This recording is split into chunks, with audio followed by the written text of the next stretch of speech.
بسم الله الرحمن الرحيم. السلام عليكم ورحمة الله تعالى وبركاته. وردفت تغنيا الحمد لله بقى ربنا جاء ولي بسي درسي تغنيا تا صورة ون المنا ما صورة خيسا خمس دوارا تايتو روتن وردف جرتن دنو غلطو من سنجا إنها قسمتي أرى درسين تغنيا تدرا أني لالو تمرا في عنن وأقول سديتي في دوارا إني ولا سديتن كيسا ربنا لا فسي سديني هاسونا شهر إن شاء الله تعالى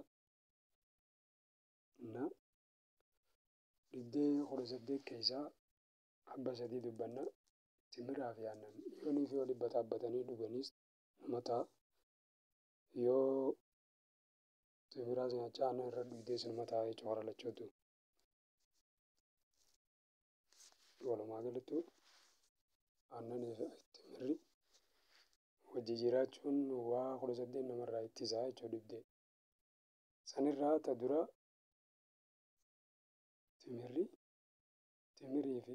تمريني في عنن يرو إرابا وجفر النون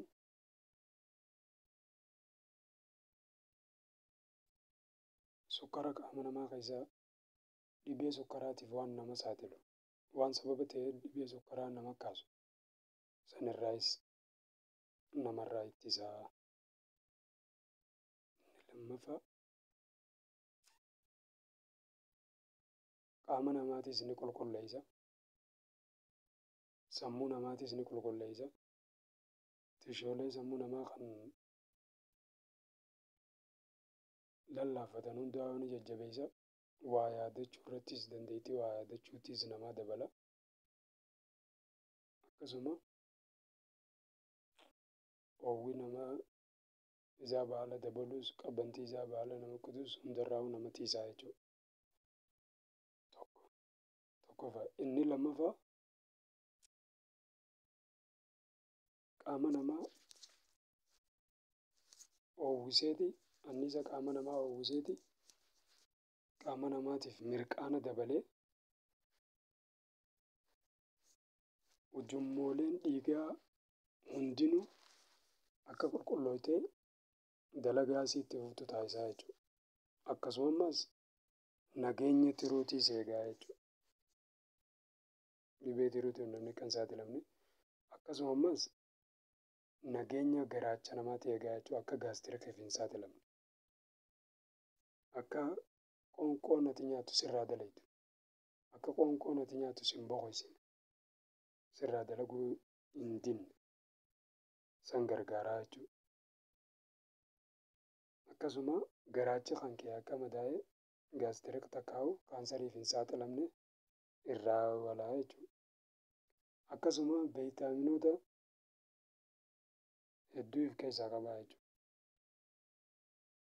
Viitaamin A, D, G, pootaasiyem, maagneemii fi kanneen kana fakkaatan hedduu of keessaa qabaa jechuudha.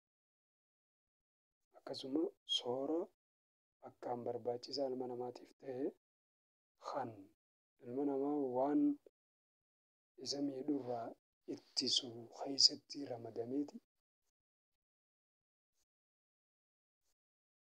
aannanii fi timirri keessatti barbaachisaa ta'ee jechuudha ilma namaatiif.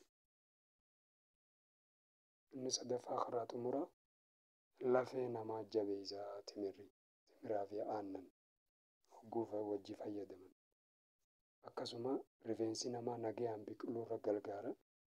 Akkasuma wasaqni qaama namaa keessa taa'ee takkaa'u finniisaa fi innaa waan adda addaatiin fuula namarra facaasu hundarraa walaba nama godhaa jechuurraa qulqulleessee. Kanaafuu seelii ilma namaa hundaa qulqulleessuu irratti beekamaa aannanii fi timirri hoggaa waliin fudhatan jechuudha.